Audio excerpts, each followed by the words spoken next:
I'm Justine Andrews, Director of the IMS, and it's my delight to introduce my colleague and recent past director of the IMS, Dr. Timothy Graham.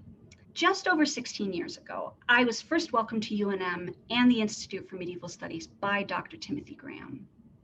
Through the comings and goings of many medieval faculty colleagues and the ins and outs of our respective administrative positions, Tim has been a true mentor and friend these many years.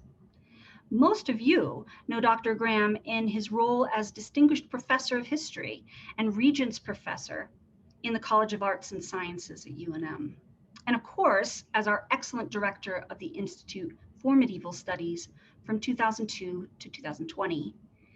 His exceptional scholarship in the field of medieval English history, and particularly in the area of manuscript studies, is evident in his edited collection from 2000, The Recovery of Old English, Anglo-Saxon Studies in the 16th and 17th Centuries, and his book from 2007, written together with Raymond Clemens, called Introduction to Manuscript Studies.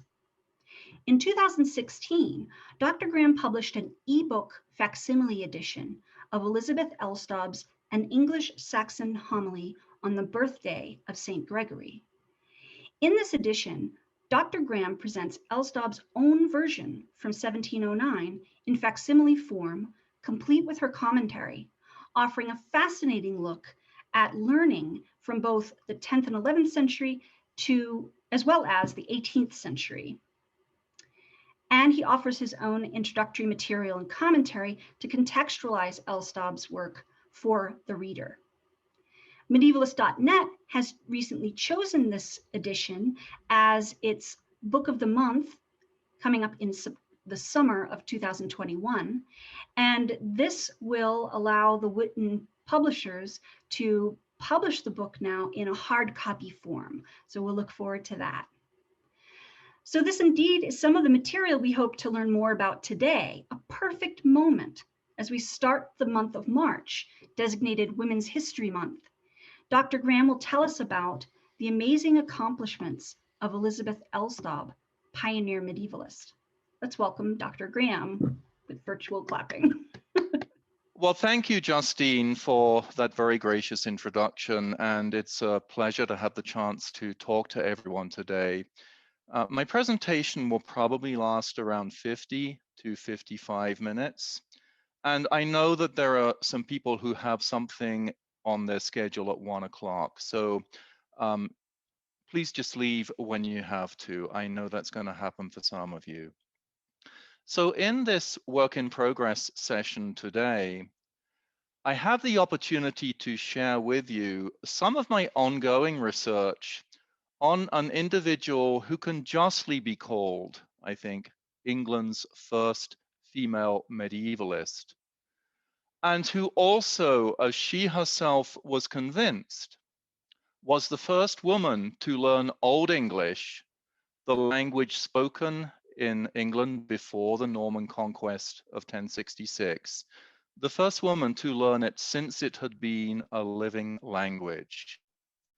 Some of you have heard me speak on Elizabeth Elstob before. I gave a presentation to the Friends of Medieval Studies in December 2018. There will be some overlap with that presentation, but there will also be a good deal of new material today.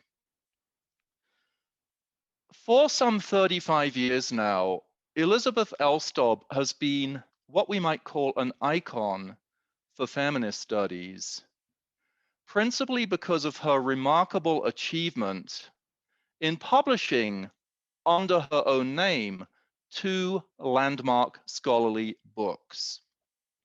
The first of these came out in 1709. You see its title page on the left, and Elizabeth Elstob was 26 years old at that time.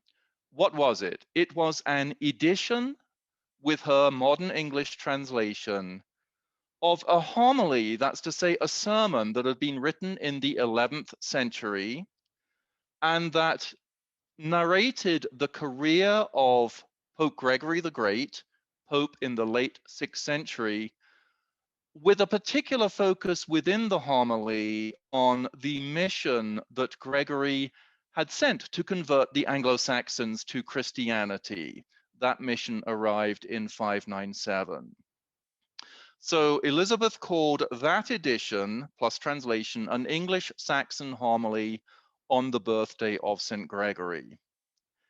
In the prefatory material that precedes the homily, and there is a good deal of prefatory material, she presented what we might call a feminized vision of Christian history, emphasizing the role that women played both in the introduction of Christianity to England and in maintaining the purity of Christian doctrine in England right up until Elizabeth's present, right up until the 18th century.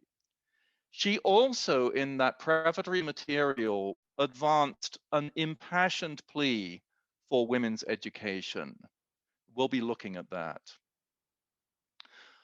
Her second publication in the field came out 6 years later in 1715. It was called The Rudiments of Grammar of the English-Saxon Tongue, first given in English. There were two remarkable features of this publication.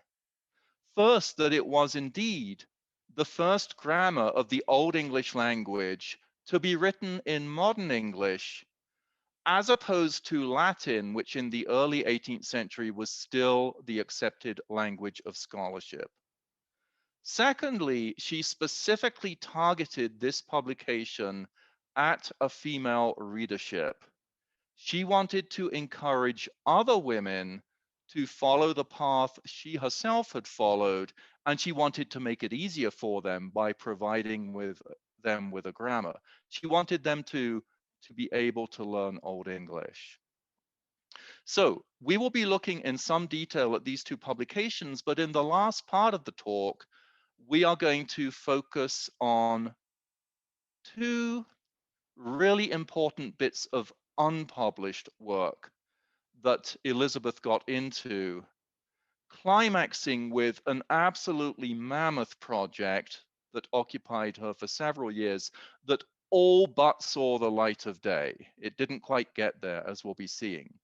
But I think we should begin by taking a look at the basic details of her life. So Elizabeth Elstob was born in the far northeast of England, in the city of Newcastle upon Tyne in 1683.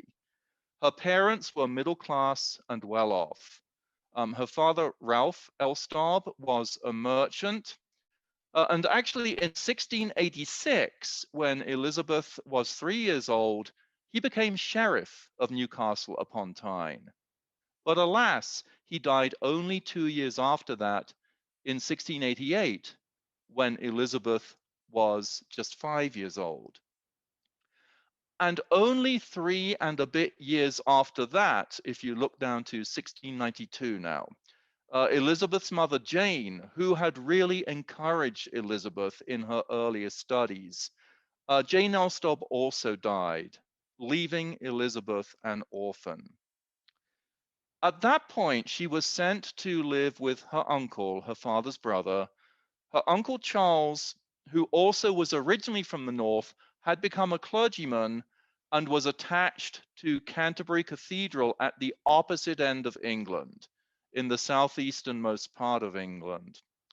And her uncle, at least to begin with, did not encourage Elizabeth's studies. She showed a great proclivity for learning languages. Eventually, she mastered 8 languages altogether, but her uncle discouraged her at this early stage on the grounds, as he put it, that one tongue is enough for a woman. Okay. 1 year before her mother died, in 1691, her brother William, who was an important force in her life, as we'll be seeing, William became an undergraduate at the Queen's College, Oxford University. And 5 years later, he became a fellow of University College, which is literally just across the street, just across Oxford High Street from Queen's College. Let me show you each of those 2 colleges. This is where William became an undergraduate, 1691, Queen's College. At this time, Queen's College, Oxford was the headquarters for what was called Saxon Studies. A lectureship in Old English had been created at Queen's College in 1679, and that lectureship was still going strong in the 1690s and into the early 1700s. So William started to become acquainted with Saxon studies, that is to say, with the study of Old English language and literature while an undergraduate. And that continued when he transferred across the road to University College, which actually believed that it had been founded in the 9th century by King Alfred, the greatest Anglo-Saxon king. They had, and I think they may still have to this day, a statue of King Alfred in University College.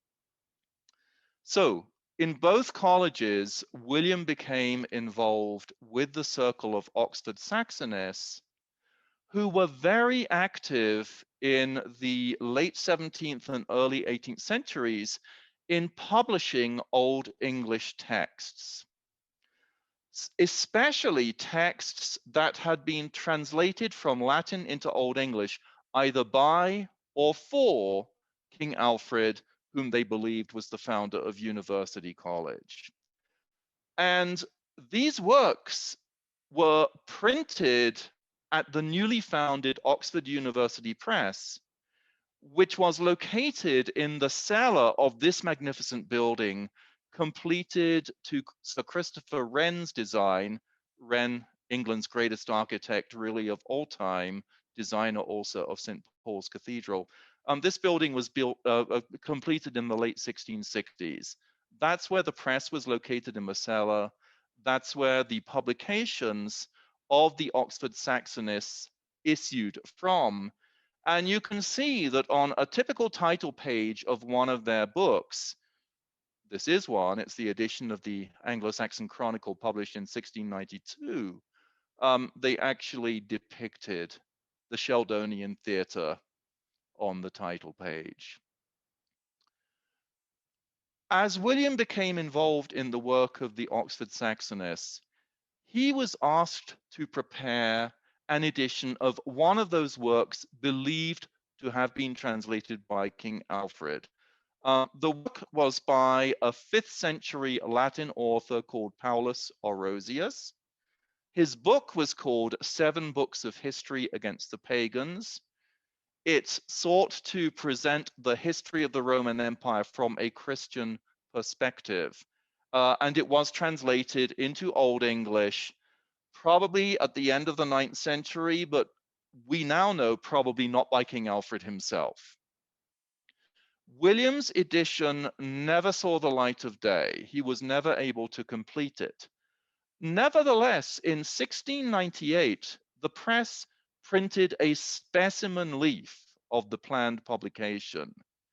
Elizabeth, whether when visiting her brother in Oxford or possibly while he was visiting her, staying with her uncle in Canterbury, she got a glimpse of this specimen, this printed specimen of Old English, and she was absolutely enchanted. And she was hooked.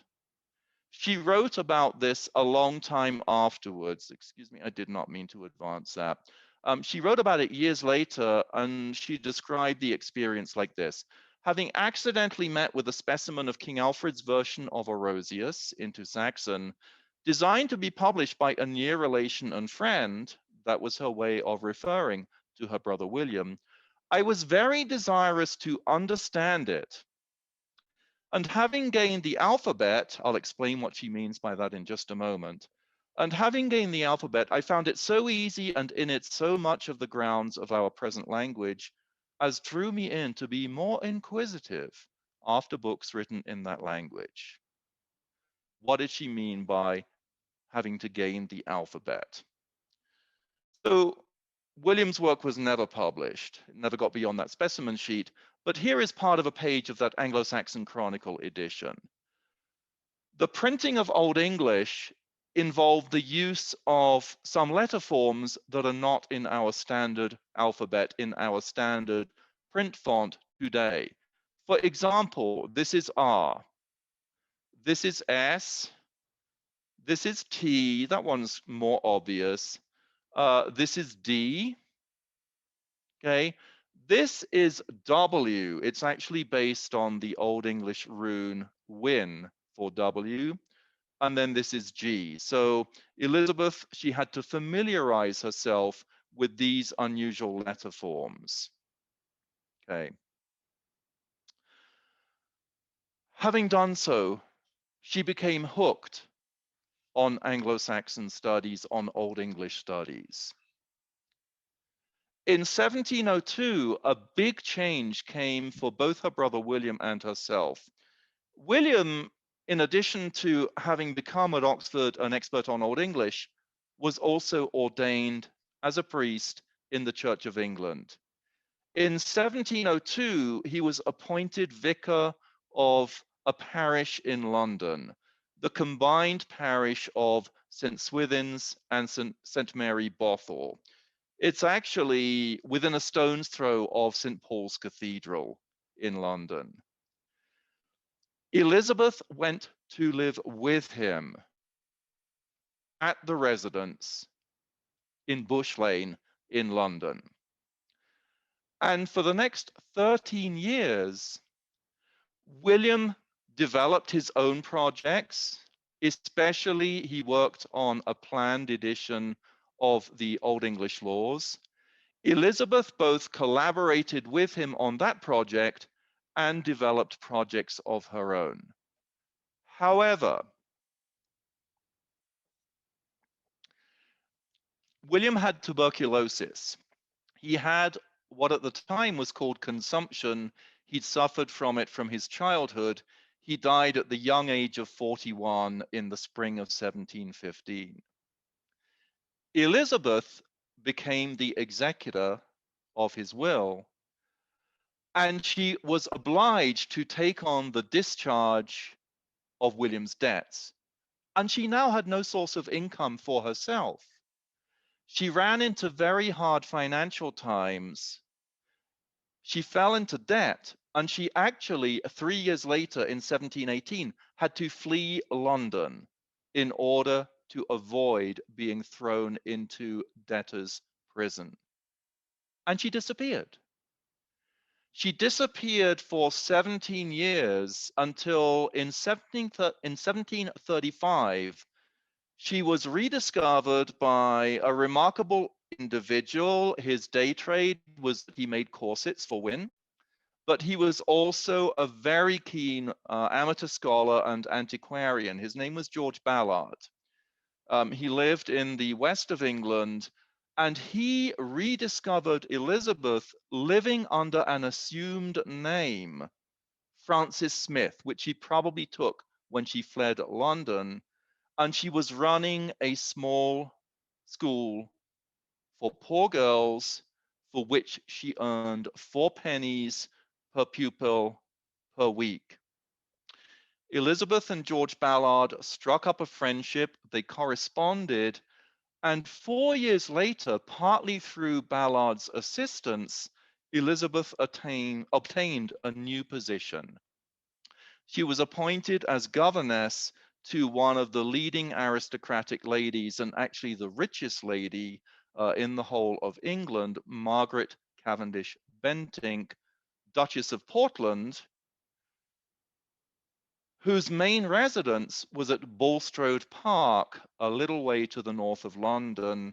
And this is where Elizabeth passed the last 19 years of her life, after she entered the Duchess's service in 1739 and until she died in 1756. However, after Elizabeth left London in 1718, she never resumed her scholarly interests. It's a great tragedy. Let's tell you a little bit more about what she did achieve while she was active in scholarship. So first, a few words about her first publication in Old English from 1709, the English-Saxon homily on the birthday of St. Gregory. This is how the edition and translation of the homily, the Sermon on St. Gregory, starts. So the Old English on the left, and then the modern English translation in a parallel column. The initial G that begins the translation contains the only known likeness of Elizabeth herself. It was made by a very skillful book artist and engraver. His name was Simon Gribelin, or Simon Gribelin. He was a refugee from France. He was a Huguenot Protestant refugee who had taken up his trade in England. And let's also think about how Elizabeth chose to phrase her translation. Her word choice, her word order, and her layout when she produced the translation are significant. As she herself explained in the preface, this is what she says about her translation. This translation, I confess, I have not done with any great elegance according to the genius of our present idiom, having chosen rather to use such English as could be both intelligible, here's the vital point, and best express the Saxon. That as near as possible, both the Saxon and the English might be discerned to be of the same kindred and affinity, and the reader be more readily enabled and encouraged to know the one by the other, which end I imagine would not be so well answered by a translation more polite and elaborate. What does this mean in practice? It means she is choosing modern English words and she is shaping her word order so that in those parallel columns, the correspondences between the Old and the Middle English will be as clear as possible for anybody developing their own interest in Old English. For example, if we look at a fairly random passage here, this first Old English word, caseres, it means the first modern English word, emperors. Her means high. Eureka means more or less martial. Yelachta means intercepted. And then hinototer means tore it in pieces. So she deliberately models both the word choice and the layout of the translation to match as closely as possible the original Old English, so that people will more readily see the clear relationship between these two stages of the English language. There is a great deal of prefatory material in Elizabeth's edition. The homily and translation themselves take 44 pages. There is a preface of 60 pages before that. And prior to the preface, there is what we call an epistle dedicatory, which she addressed to Queen Anne, the reigning English monarch at the time. So let me just make sure I didn't skip a slide. I didn't. Within the preface, she launches her impassioned plea for women's education. It's not all she does in the preface, but it forms an important part of it. Let me read you out this striking statement within the preface. I know it will be said, what has a woman to do with learning? This I have known urged by some men with an envy unbecoming that greatness of soul which is said to dignify their sex. For if women may be said to have souls, and that their souls are their better part, and that what is best deserves our greatest care for its improvement. Furthermore, if good learning be one of the soul's greatest improvements, we must retort the question, where is the fault in women seeking after learning? Why are they not to be valued for acquiring to themselves the noblest ornaments? What hurt can this be to themselves? What disadvantage to others? So that statement comes in the preface. The preface is preceded by the 8-page epistle dedicatory addressed to Queen Anne. She was queen from 1702 to 1714. So this book came out more or less smack in the middle of Anne's reign.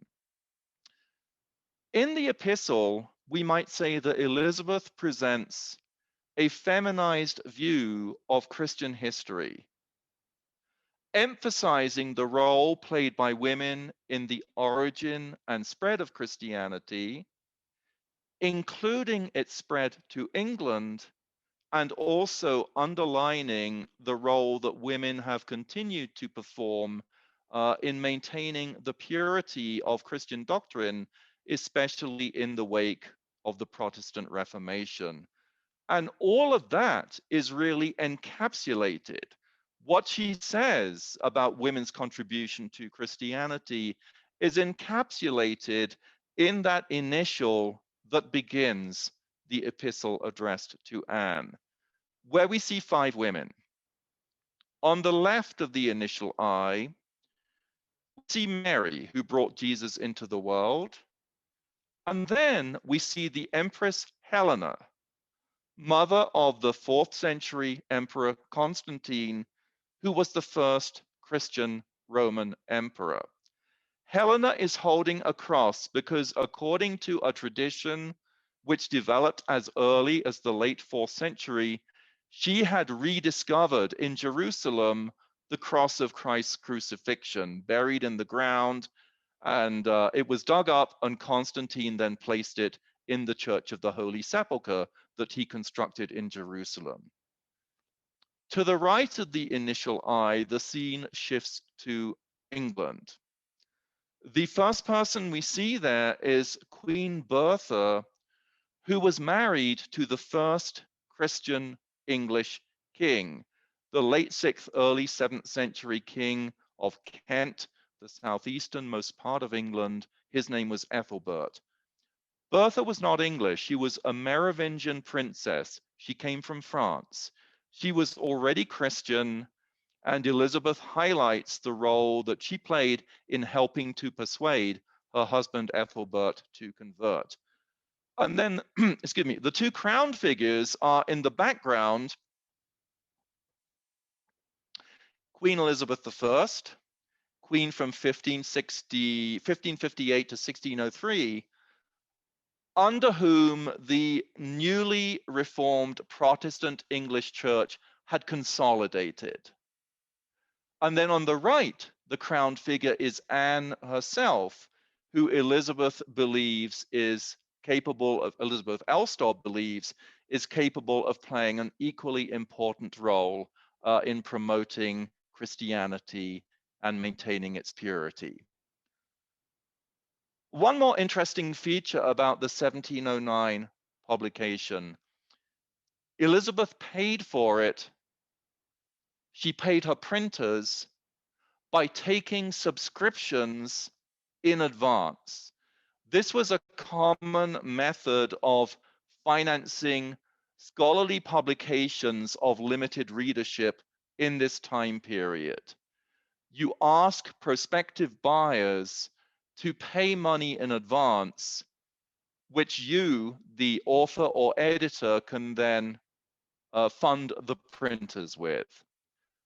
So the very last item in this 1709 publication is a list of those who gave Elizabeth money to finance it, a list of subscribers. It goes on for several pages. There are 268 individuals named there, and most notably, a large proportion of them are women. And Elizabeth herself remarks in the preface, I am very glad to find so many of the ladies, and those several of them of the best rank, favoring these endeavors of a beginner and one of their sex. So 268 names altogether, 117 were women, and that's around 44% of the total. And those women, they ranged from aristocrats. At top left, you see the Right Honorable Countess Dowager of Donegal.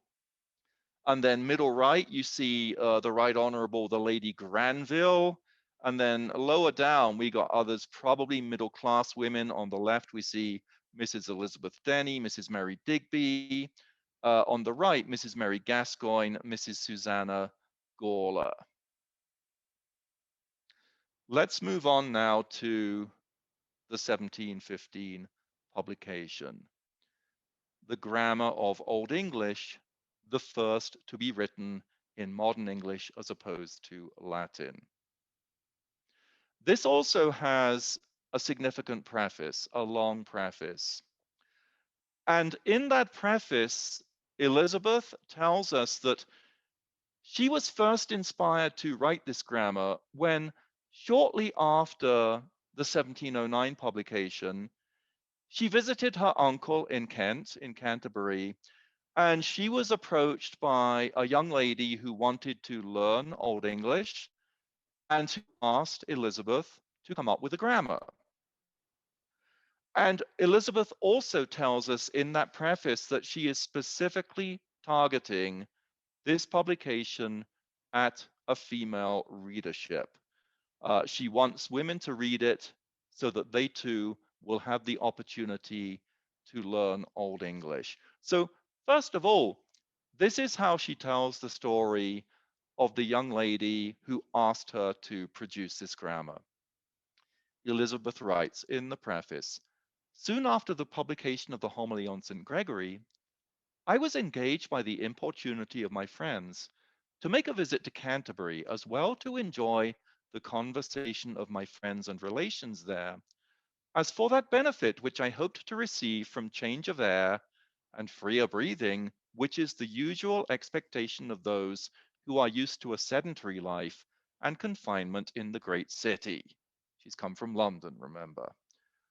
Among the many compliments and kind expressions which their favorable acceptance of my first attempt in Saxon had obtained for me from the ladies, I was more particularly gratified with the new friendship and conversation of a young lady whose ingenuity and love of learning so far endeared itself to me by her promise that she would learn the Saxon tongue and do me the honor to be my scholar, as to make me think of composing an English grammar of that language for her use.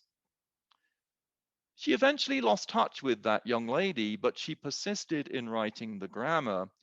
And a little further on in the preface, she tells us that it was planned for other women. She writes, "Considering the pleasure I myself had reaped from the knowledge I have gained from this original of our mother tongue, and that others of my own sex might be capable of the same satisfaction, I resolved to give them the rudiments of that language in an English dress." That's to say, in modern English. One other very remarkable point about this book I'd like to highlight. Elizabeth herself designed the special Old English font for this publication. It has sometimes been claimed that somebody else designed it, Humphrey Wanley, who was the greatest expert on Old English manuscripts of the 18th century and perhaps of any period. Sometimes being claimed that Wanley designed it, but I will now show you that it can be proved that Elizabeth herself designed it. And the remarkable point about this is that this would be certainly the first Old English font, probably the first font of any kind designed by a woman. After Elizabeth had been rediscovered by George Ballard in the 1730s, she and he started to correspond. And in one of her letters to him, she mentions the fact that she was responsible for this design. How come she was asked to design it in the first place?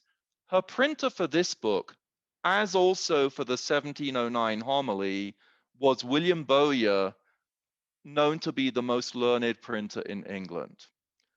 Bowyer already had his own font for Old English, but in January 1713, his printing house burned down, destroying all his types.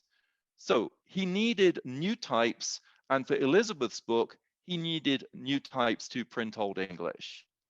A patron emerged, a rich patron, the Earl of Macclesfield, who offered to pay for the types, the Old English types, which Elizabeth then designed, as she herself explained to Ballard many years later in 1736. She wrote, "That great patron and encourager of letters, the late Earl of Macclesfield, Lord High Chancellor of England, hearing that Mr. Bowyer, printer in Whitefriars, London, wanted a good Saxon letter," that means a font for printing Old English, "was pleased to be at the expense of the set. Mr. Bowyer desired me to give him a copy," she means to give him a design, "which I did from the best manuscript I could meet with." She made her design from a manuscript originally written in Old English. So this is one part of the proof that Elizabeth did design. Here's the other, which I think makes it completely convincing. Later on, that font was donated to Oxford University Press, and Oxford printed a specimen sheet of it. And in the description that accompanies that specimen sheet, the Oxford University Press credits the design to Elizabeth Elstob.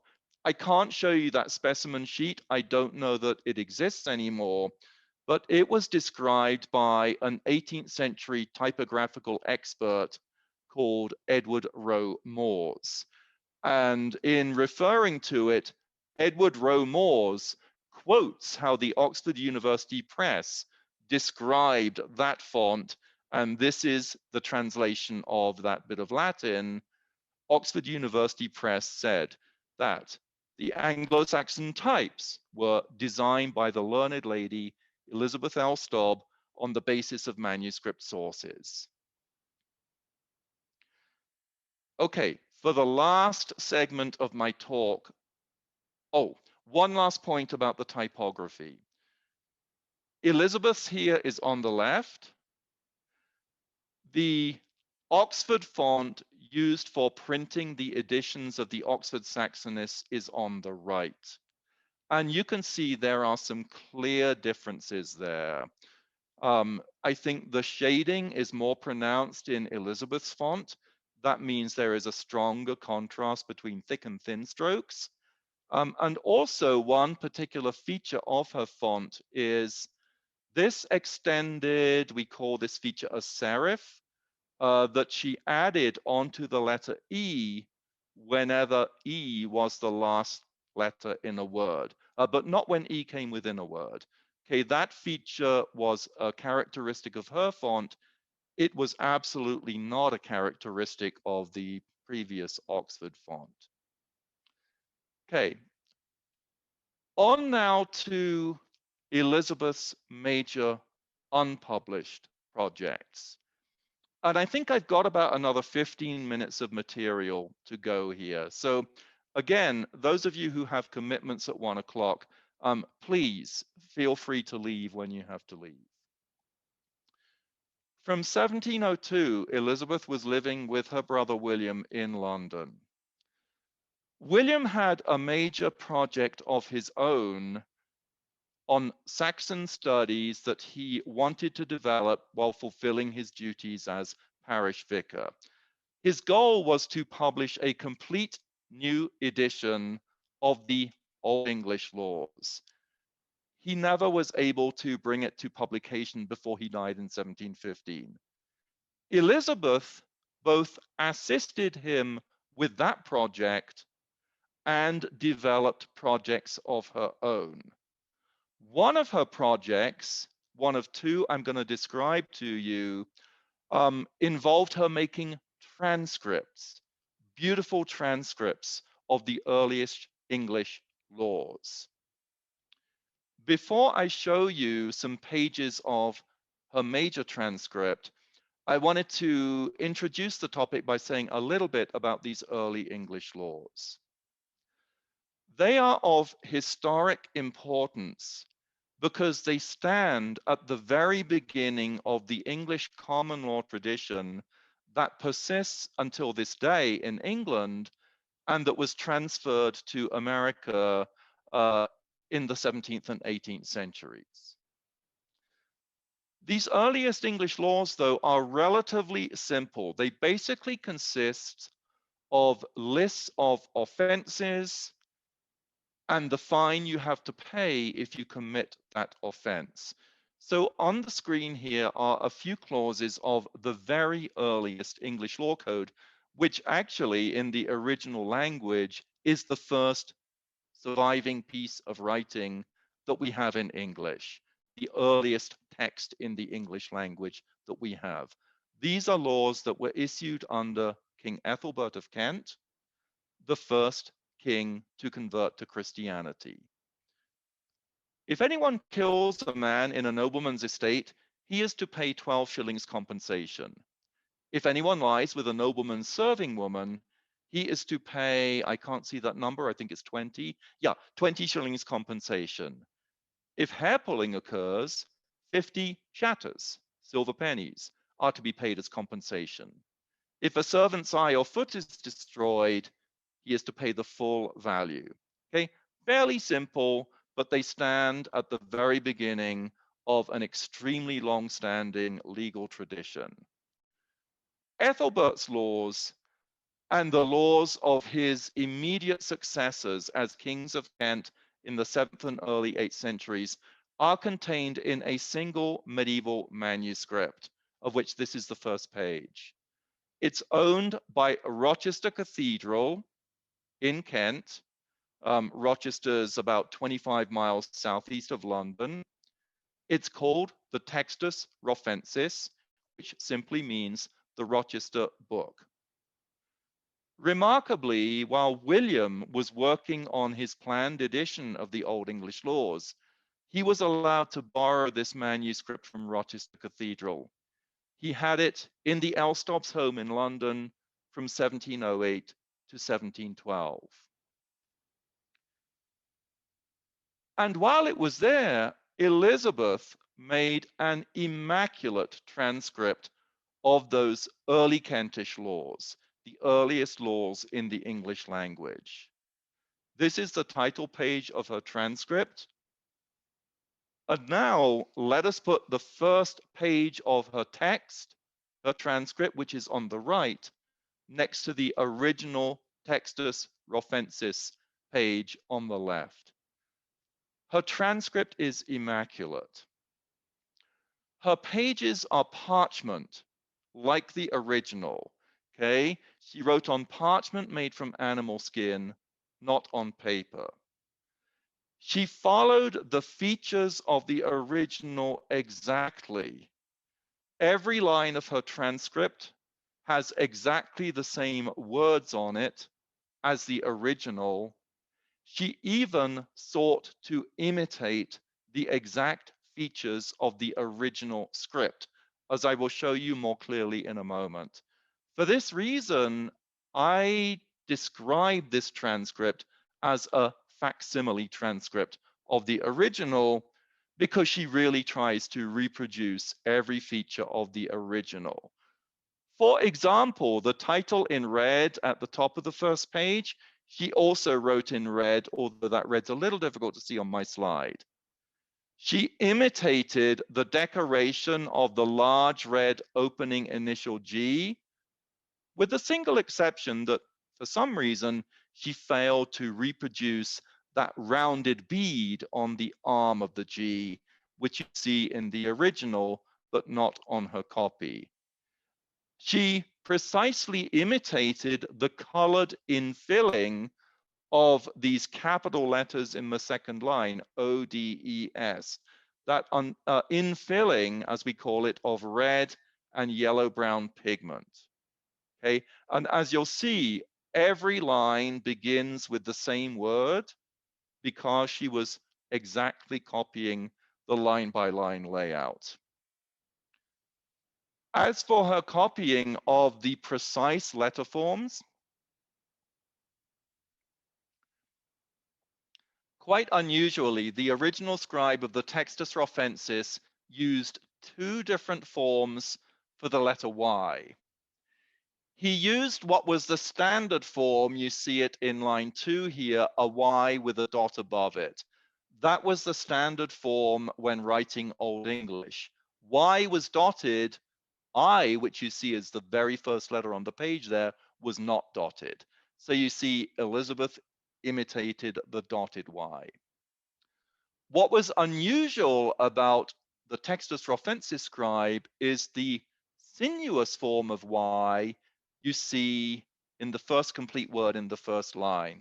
This is YFEL, evil, it means evil. Elizabeth has reproduced that exact form.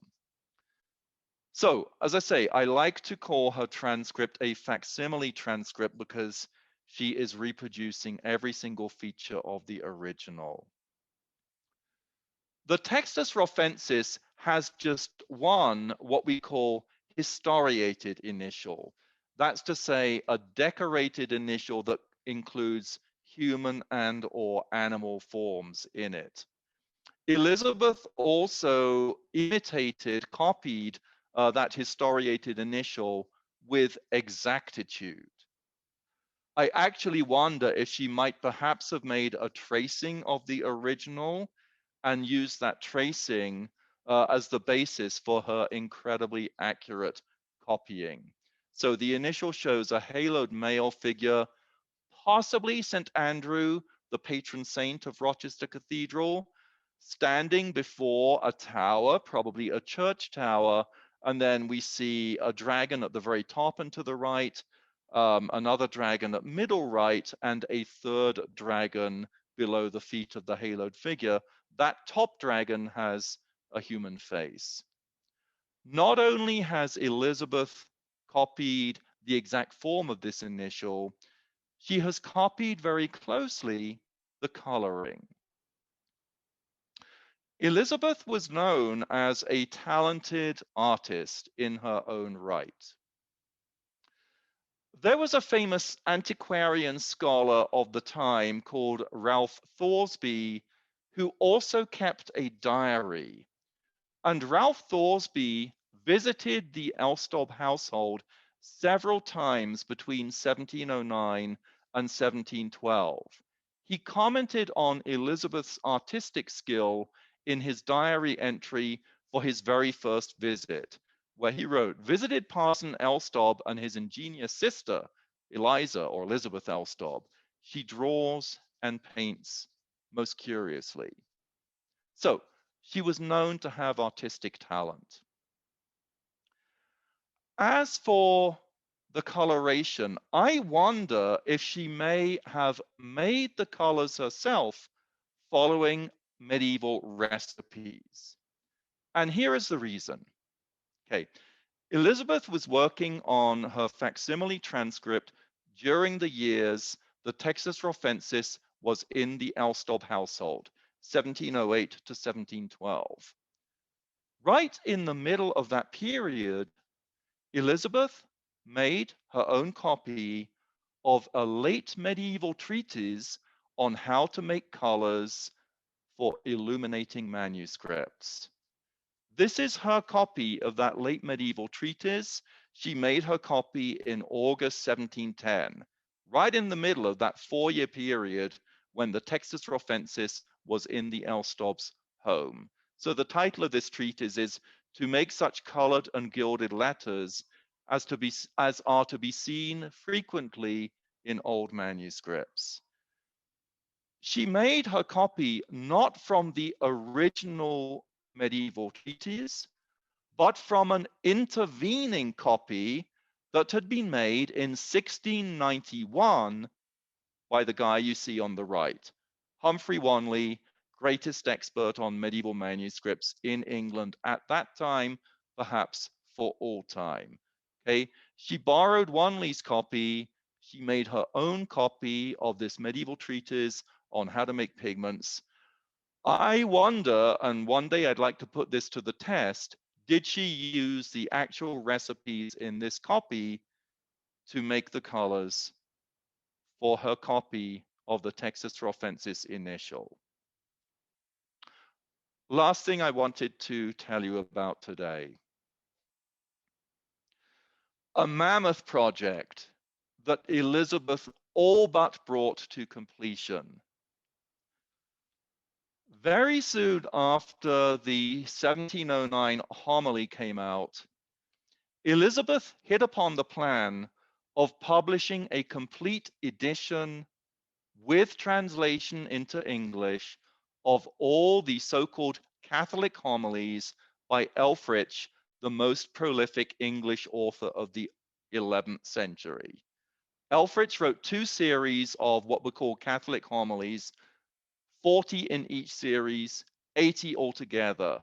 Elizabeth wanted to produce a book that had both the original text of all 80 with her translation. She started thinking about this right after the English Saxon homily came out in 1709. She wrote to Ralph Thoresby a matter of a week or 2 after the edition appeared, saying, I have some thought of publishing a set of Saxon homilies if I can get encouragement, which I believe will be very useful, the doctrine being, for the most part, very orthodox. Early the following year, the project was already underway. In February 1710, she wrote to Thoresby, I am beginning to prepare a volume of Saxon homilies, of which I at present have by me 2 very ancient manuscripts from the Cottonian Library. Let me explain that.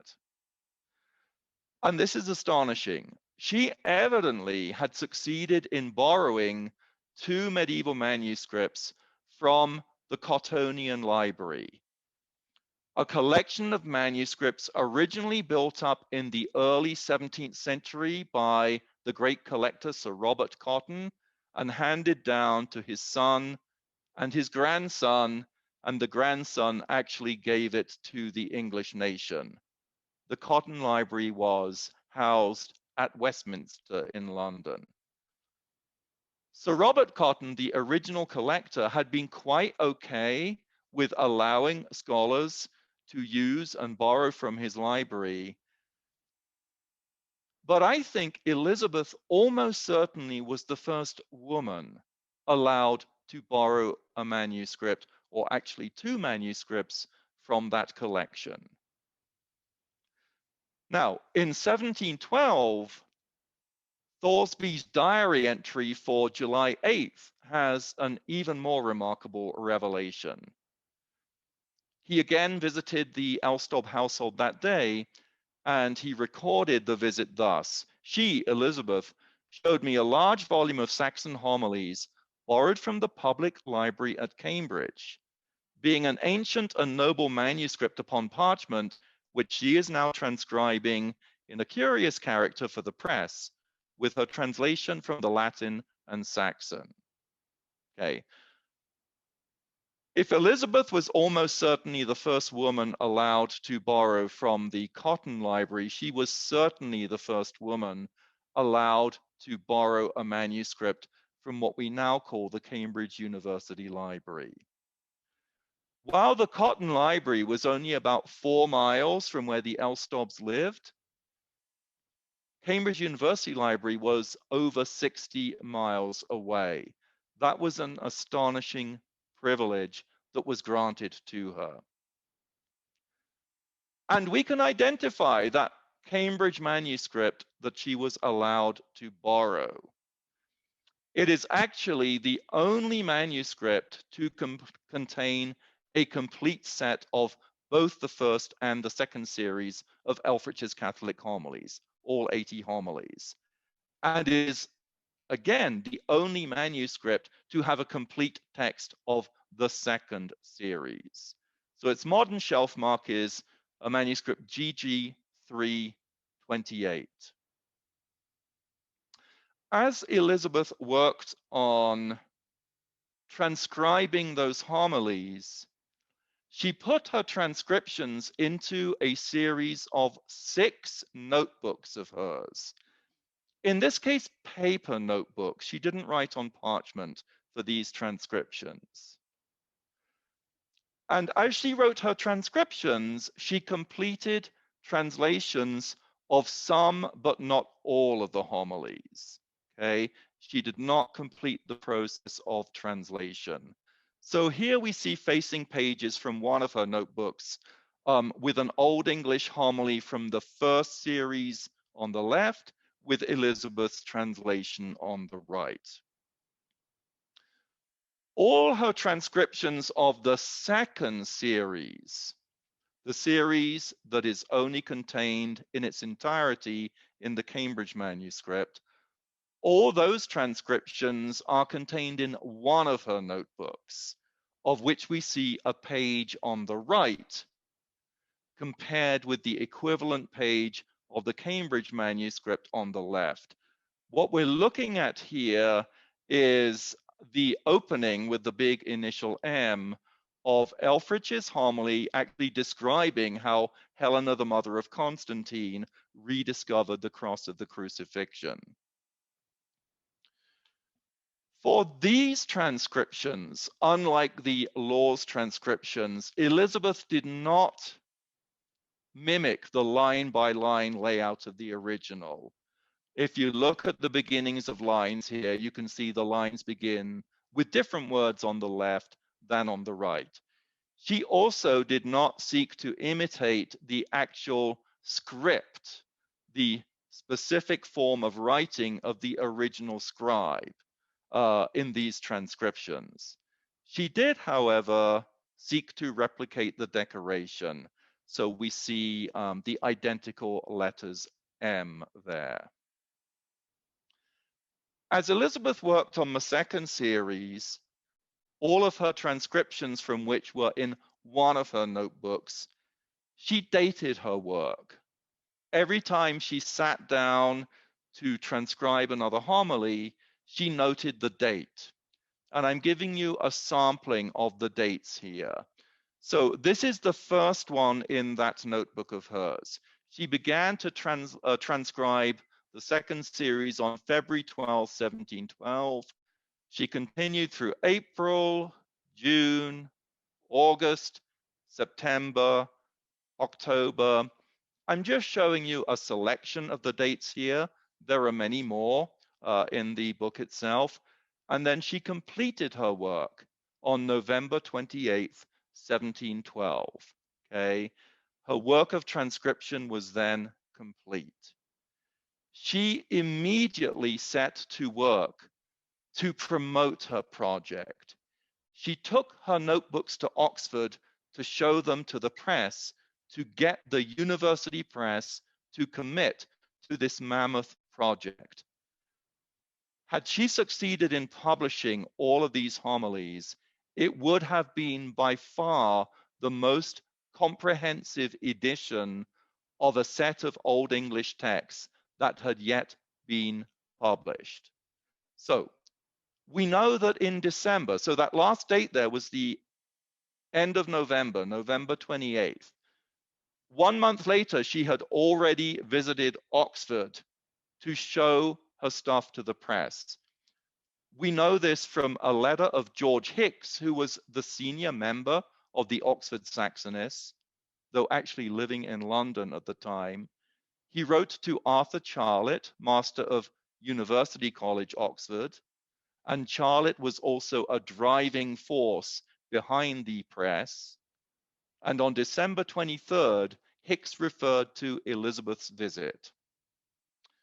He wrote to Charlett, "I suppose you have seen Mrs. Elstob, sister to Mr. Elstob, formerly fellow of your college, and the manuscript she hath brought to be printed at your press. The university hath acquired much reputation and honor at home and abroad by the Saxon books printed there, and the publication of the manuscript she hath brought." Here's an extraordinary statement by Hicks. "The most correct I ever saw or read, will be of great advantage to the Church of England against the Papists. I desire you to recommend her and her great undertaking to others, for she and it are both very worthy to be encouraged." And Hicks wrote to Charlett again 2 months later, encouraging Charlett to rustle up subscriptions to fund the printing of this magnificent project. "I renew my hearty request to you to promote subscriptions to her most useful book. The reputation of the Oxford subscriptions will procure many more here, that's to say in London, where Hicks was at the time, and in Cambridge. Elizabeth herself did what she could to encourage people to subscribe. During 1713, she issued a pamphlet of some 25 or 30 pages. In this pamphlet, she quoted other scholars' opinions of the importance of her project, and she also outlined a subscription scheme that would enable her to pay the printer. Here's how she describes the subscription scheme. Whereas the publishing of the Saxon homilies will be a work not only of great labor, but also of great expense, and published at the sole charge of the editor herself, it is humbly desired of all who design to encourage the work that they will be pleased to do it according to the proposals by paying the half subscription as soon as may be, because the editor herself, not being skilled in the method of soliciting subscriptions and not expecting any great advantage to herself, would at least be indemnified as to the charge if she have no other advantage from the edition. Okay, Elizabeth is asking everybody to pay half the cost of the book up front so that she can pay the printer. In the spring of 1715, Oxford issued a 36-page sample of the forthcoming edition, and they said the whole thing would be printed that year at Michaelmas. That means late September. So here is the opening of Elfrich's Catholic Homilies from that 36-page sample. Unfortunately, that's as far as it got. So this specimen came out in spring of 1715. That is also when William died. William died April of 1715. Elizabeth was saddled with debt. Hicks, who had become a great sponsor of Elizabeth Elstob's work, he died in December 1715. She ran into financial difficulty. She could not bring the project to completion.